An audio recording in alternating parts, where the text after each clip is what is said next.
नमस्कार बहनों और भाइयों। मेरा नाम डॉक्टर पी रंजन त्रिवेदी है और मैं P Ranjan Trivedi official channel के माध्यम से आपसे बातें कर रहा हूँ। आज 5 जनवरी को आप जानते हैं कि प्रतिदिन 5-7 मिनटों में आपको ये बताया जाता है कि उस दिन की महत्ता क्या है। 1 जनवरी, 2 जनवरी, 3 जनवरी, 4 जनवरी, उस प्रकार आज 5 जनवरी है और ये पूरे सालों भर चलेगा। 31 दिसंबर तक प्रतिदिन की जो महत्ता है बताया जाएगा। आप जानते हैं कि बहुत सारे एक वर्ष में 362 दिनों में, 366 दिनों में लगभग 50-60 ऐसे दिन हैं जो संयुक्त राष्ट्र द्वारा घोषित है। 25-30 हैं जो राष्ट्रीय त्यौहार के रूप में मनाया जाता है, लेकिन प्रतिदिन तो नहीं है।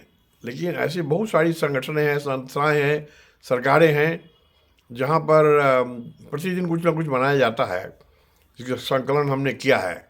वैसे प्रतिदिन कम से कम 10 से 12-15 ऐसे ऑब्जर्वेंसेस हैं, त्यौहार हैं या इसको धूमधाम से मनाते हैं। लेकिन 2 और 3 की चर्चा मैं करता हूँ, क्योंकि ज़्यादा सभी बातों पर चर्चा करना संभव नहीं है समय की कमी के कारण। तो आज जो 2 कारण है क्यों हम मना रहे हैं 5 जनवरी को। पहला है बर्ड डे, मतलब पक्षी दिवस। तो birds have major role to play and it is an important part of nature. So we'll discuss about the bird day, why bird day is celebrated, what is the need and all that, and how to observe it. The other is screenwriters day. Those who write the script, especially in the film or drama or documentary or the entertainment industry, their role is very important. What are they doing is to be remembered, and then we have to also guide them to do something so that it's beneficial to the society. Coming back to the bird day is observed to really remember, especially those birds which are getting extinct because of the greed of people, that they want to catch them or kill them for making wealth.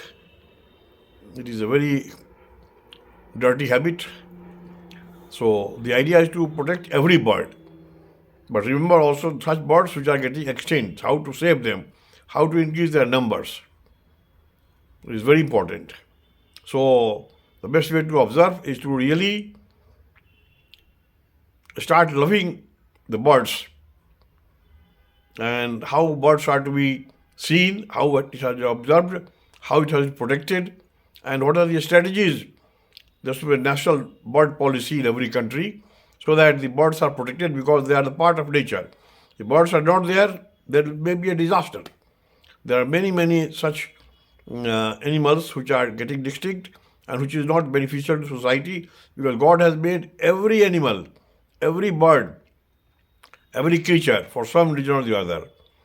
So by remembering these birds, we are doing a real service to society by also protecting our nature, protecting our environment. तो कहने का मतलब ये है कि हमें यह देखना होगा कि हम कैसे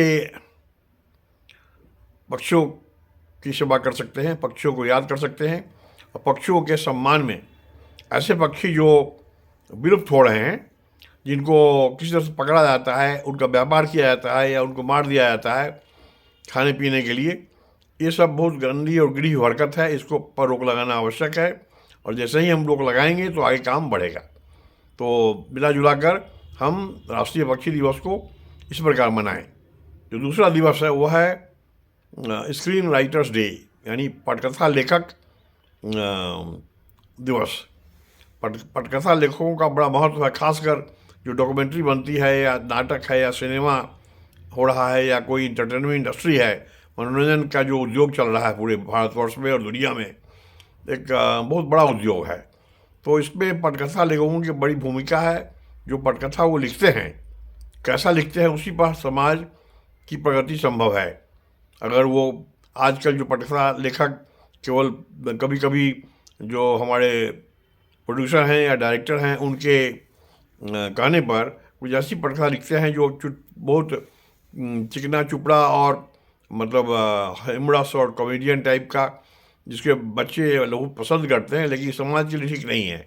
तो हमें उनको प्रेरित करना है, उन्हें मार्गदर्शित करना है, उनकी मनोवृत्ति को शुद्ध भी करना है कि पटकथा ऐसी हो जो समाज के लिए और पूरे संसार के लिए हमें मदद करने वाला हो, ताकि जो नई पीढ़ी है उनको सबक मिल सके और वो इंसान बन सके, प्रकृति की रक्षा कर सके, ईमानदार बन सके, कर्मठ बन सके, परिश्रमी बन सके, राष्ट्र सेवक बन सके।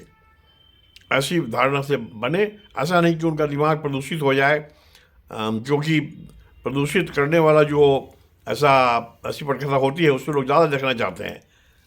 यह एक मानवीय आदत है, लेकिन उसके हम बचने के लिए पटकथा लेखकों से अनुरोध है कि वो इस प्रकार की पटकथा लिखें ताकि उससे समाज को फ़ायदा हो।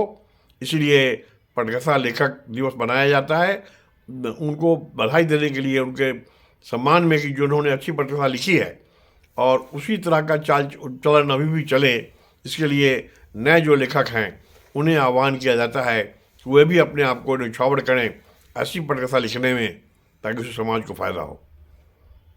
तो आज के लिए इतना ही, फिर कल देखते हैं दूसरे 6 जनवरी के बारे में क्या होगा, उस पर हम लोग चर्चा करेंगे। धन्यवाद। जय हिंद।